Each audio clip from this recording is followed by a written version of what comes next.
Hi, my name is Michaela, and for our integrating literacy reading that we had to do, I chose chapter 9, which was writing across the curriculum, which talks about reading and writing and how they both work together and how reading and writing are used in different content areas. So I'm going to go over that with you guys.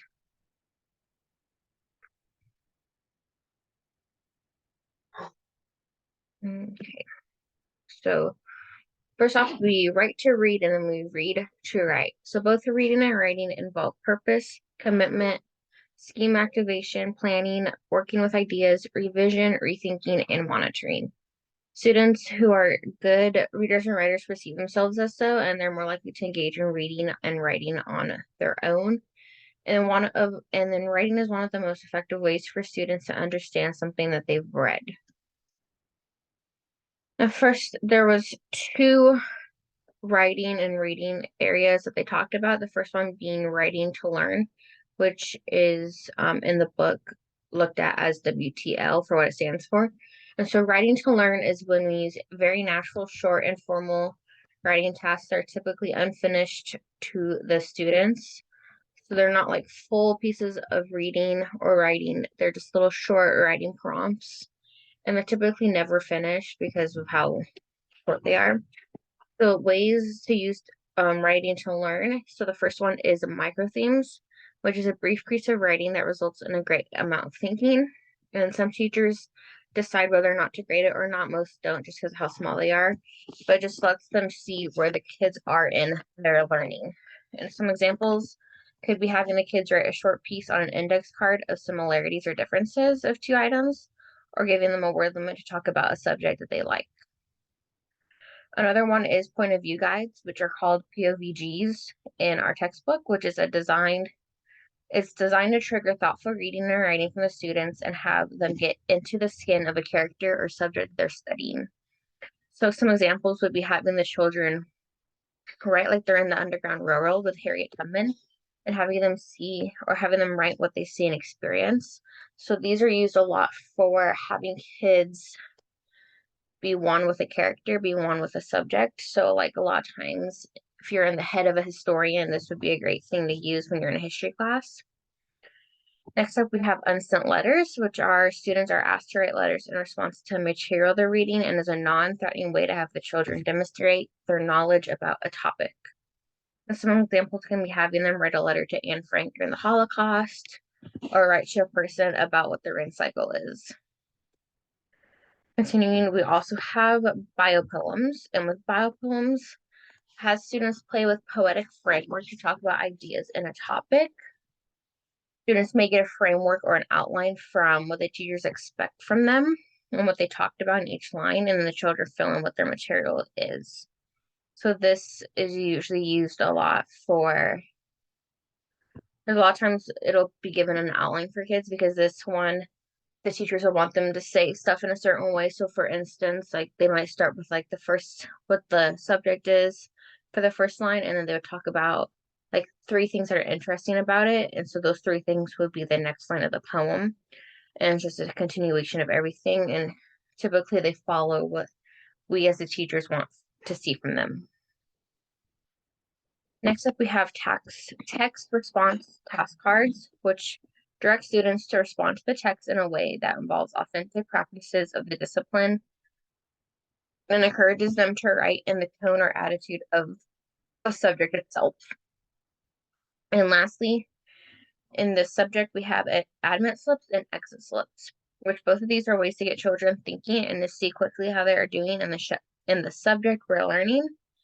And with admit slips, those are typically given in the beginning of the day.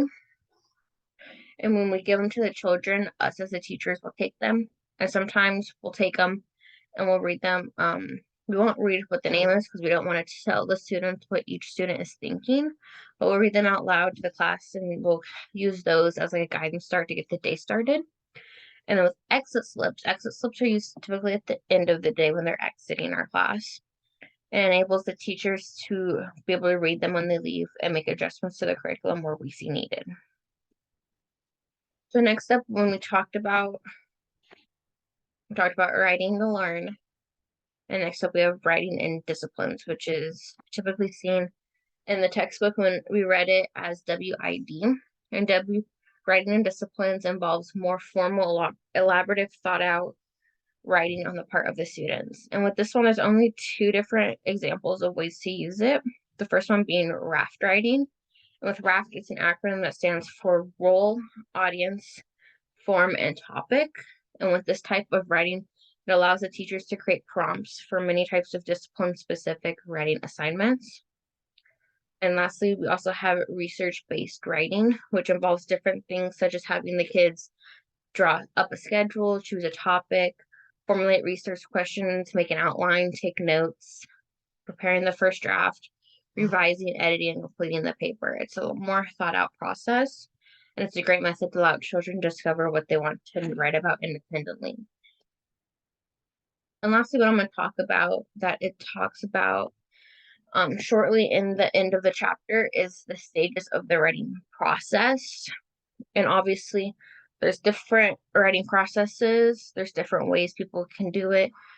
Like for instance, in the book, it has 4 steps, but in the writing process that I attached onto here, there's 5. But you can typically use revising and editing that's in the photo as a step together, so you don't have to have 5 steps. But in the book, it talks about step 1 being the discovery process for the kids, where they explore the ideas they want to talk about, they find a topic, they make plans to see what their audience will be and who's going to listen to it and who's going to read it, and then they start on the reading. And then step 2 will be the drafting process, which is getting their ideas down onto the paper and making sure they're sticking to the task of writing and what they're writing about, and making sure they're developing fluency and coherence. The third step is usually the revising steps, but in the photo that I have to the right, it'd be the revising and editing together, which is revising for meaning, so not just revising for fun, responding to the writing, organizing it to make it more clear for the audience, editing and proofreading for the word choice, and then polishing up to make it look good. So you're not just revising to revise, you're doing it to see what the audience would think about it.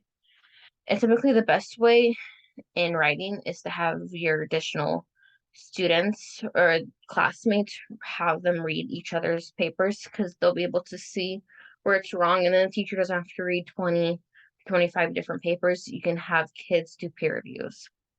And lastly is the publishing process, which is finishing and displaying their finished pieces of work, and then the teachers go around evaluating and grading the pieces that are completed.